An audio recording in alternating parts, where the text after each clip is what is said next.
అందరికీ నమస్కారం అండి. Welcome back to our channel Hanvi vlogs. ఇక ఈరోజు వీడియో ఏంటి అంటే, గుర్తుపెట్టుకోండి ఫ్రెండ్స్, శనివారం ఈ తప్పుని చేస్తే కనుక ఆ భగవంతుడు కూడా మిమ్మల్ని క్షమించడనమాట. మరి మనం శనివారం ఏం తప్పులు చేయకూడదో అవన్నీ ఇప్పుడు మనం ఈ వీడియోతో తెలుసుకుందామండి. అసలు శనివారం అంటేనే ఆ వెంకటేశ్వర స్వామికి చాలా ఇష్టమైన రోజు. అలానే శనిదేవునికి చెందిన రోజు అన్నమాట. ఇక అయితే మన పురాణాల ప్రకారం శనివారం రోజున చేసే కొన్ని తప్పుల వల్ల జీవితాంతం శని దోషాలు అనేటివి వెంటాడుతూ ఉంటాయి. అలానే శనివారం చేసే కొన్ని శక్తివంతమైన పరిహారాల వల్ల జీవితంలో డబ్బు కొరత అనేది ఏర్పడకుండా ఉంటుంది. ఇక కాబట్టి శనివారం రోజున మనం ఎలాంటి పనులు చేస్తే అదృష్టం వరిస్తుంది, అలానే మనం ఏ తప్పులు చేస్తే దురదృష్టం వెంటాడుతుందో ఇప్పుడు మనం ఈ వీడియో అయితే క్లారిటీగా అయితే తెలుసుకుందామండి. కాబట్టి ఎక్కడా కూడా స్కిప్ చేయకుండా చూడండి ఫ్రెండ్స్. ఇక మనం శనివారం రోజున చేసే కొన్ని తప్పుల వల్ల జీవితాంతం కటిక పేదరికం అయితే అనుభవించాల్సి వస్తుందన్నమాట. ఇక శనివారానికి అధిపతి అయిన శనిదేవుడు కాబట్టి శనివారం రోజున చేసే పనులను కొన్ని జాగ్రత్తలు ఖచ్చితంగా వహించాలి. ఇక శనివారం రోజున పొరపాటున కూడా నూనె అనేది అస్సలు కొనకూడదు. ఇక శనివారం రోజు నూనె కొంటే మాత్రం మీరు అప్పుల పాలవుతారు. ఇక జీవితాంతం డబ్బు సమస్యలతో ఇబ్బంది పడతారు. ఇక జ్యోతిష నిపుణులు కూడా సూచిస్తున్నారు. కాబట్టి పొరపాటున కూడా శనివారం రోజు నల్లటి వస్త్రాలను వేసుకోకండి. ఇక శనివారం నలుపు వస్త్రాలను వేసుకుంటే జీవితాంతం ఏలినాటి శని దోషాలు వెంటాడుతాయి. అలానే నల్లటి వస్తువులను కూడా కొనకూడదు. ఇక అన్నిటికన్నా ముఖ్యంగా శనివారం రోజున ఉప్పు అస్సలు కొనకూడదు. శనివారం రోజున ఉప్పు కొంటే డబ్బు సమస్యలు ఏర్పడతాయి. అదే శుక్రవారం నాడు ఉప్పు కొంటే మాత్రం ఇంట్లోకి లక్ష్మీదేవి అడుగు పెడుతుంది. అలానే శనివారం రోజున పొరపాటున కూడా అగ్గిపెట్టె పూజలో పెట్టే ఒత్తెలు, సూది వంటి వస్తువులను కూడా అస్సలు కొనకూడదు. శనివారం రోజున పాత బట్టలను దానం చేయకూడదు. అలానే చెప్పులు, బూట్లు అస్సలు కొనకూడదు. ఇక అలానే గుమ్మడికాయను కూడా అస్సలు కొనకూడదు. అలానే గుర్తుపెట్టుకోండి, చీపురు కూడా కొనకూడదు. ఇక శనివారం చీపురు కొంటే మీ ఇంట్లో ఉన్న లక్ష్మీదేవి బయటికి వెళ్ళిపోతుంది. ఇక శనివారం కొత్త వాహనాలను కూడా అస్సలు కొనుగోలు చేయకండి. ఇక ప్రతి శనివారం రోజున మీ ఇల్లంతా సాంబ్రాణి పొగను వేయండి. ప్రతి శనివారం ఇలా చేస్తూ ఉంటే గనుక గుర్తుపెట్టుకోండి, మీ ఇంట్లో ఉన్న నెగిటివ్ ఎనర్జీ మొత్తం తొలగిపోయి ఇంట్లోకి దేవతలు అడుగు పెడతారు. ఇక దాని ద్వారా మీ ఇల్లంతా డబ్బుతో నిండిపోతుంది. అలానే ప్రతి శనివారం నాడు స్త్రీలు ఖచ్చితంగా తలస్నానం చేయాలి.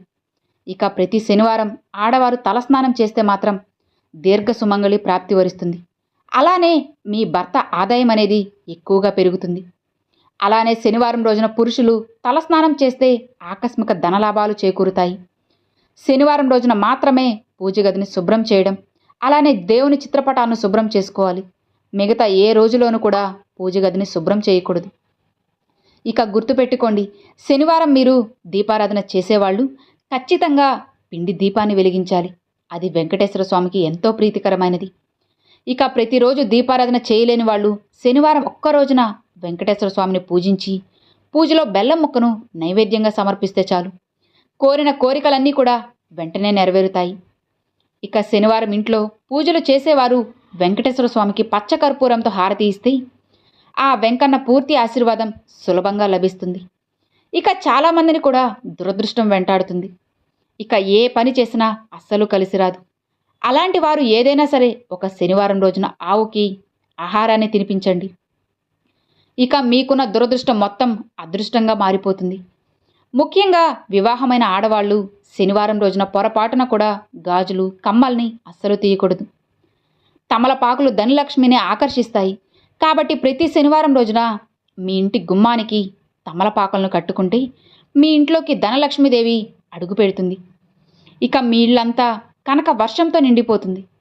ఇక ఎవరైతే బాగా డబ్బు సంపాదించాలని కోరుకుంటారో అలాంటి వారు ప్రతి శనివారం రోజున ఏదైనా సరే వెంకటేశ్వర స్వామి ఆలయానికి వెళ్ళి గుడి చుట్టూ 11 ప్రదక్షిణలు చేస్తే వెంకన్న అనుగ్రహంతో మీ సంపద రెట్టింపు అవుతుంది.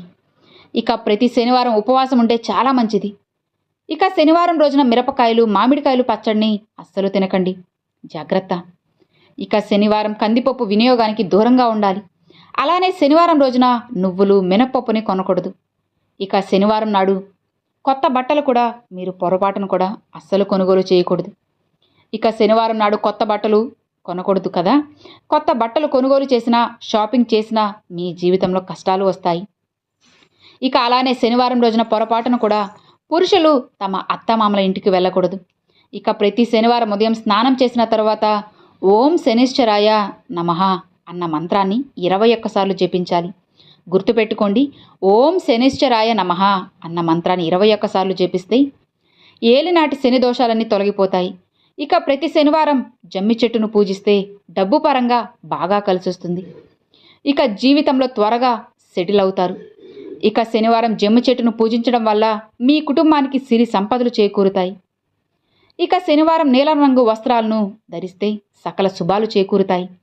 ఆర్థిక సమస్యలతో బాధపడేవాళ్ళు ఏదైనా సరే ఒక శనివారం రోజున రావి చెట్టు కింద దీపం వెలిగించి రావి చెట్టుకు ప్రదక్షిణలు చేస్తే ఆర్థిక సమస్యలన్నీ తీరిపోతాయి. ఇక ధనం బాగా సంపాదిస్తారు. డబ్బుకి లోటు లేకుండా ఉంటుంది. ఇక మీ జీవితంలో ఎన్ని కష్టాలున్నా సరే ఆ కష్టాలన్నీ తీరిపోయి మీ ఇంటికి మంచి రోజులు రావాలి అంటే ప్రతి శనివారం ఉదయం స్నానం చేసి హనుమాన్ చాలీసాను పఠించండి. ఇక మీ సమస్యలన్నీ తొలగిపోతాయి. అలానే శనివారం స్నానం చేసేటప్పుడు నీటిలో 2 లవంగాలను వేసుకొని చేయండి. ఇక మీ జాతకంలో అదృష్టం కలిసి వస్తుంది. ఇక మీరు జీవితంలో ఉన్నత స్థాయికి ఎదుగుతారు. అలానే అప్పుల సమస్యలతో బాధపడేవాళ్ళు ఏదైనా ఒక శనివారం రోజున ఎడమ కాలికి నల్లదారాన్ని కట్టుకుంటే క్రమక్రమంగా అప్పుల సమస్యలు తీరిపోతాయి. ఇక మీ ఇంటి ఆదాయం కూడా పెరుగుతుంది. అనారోగ్య సమస్యలతో బాధపడేవాళ్ళు శనివారం రోజున నిమ్మకాయతో దిష్టి తీసుకుంటే అనారోగ్య సమస్యలన్నీ తొలగిపోతాయి.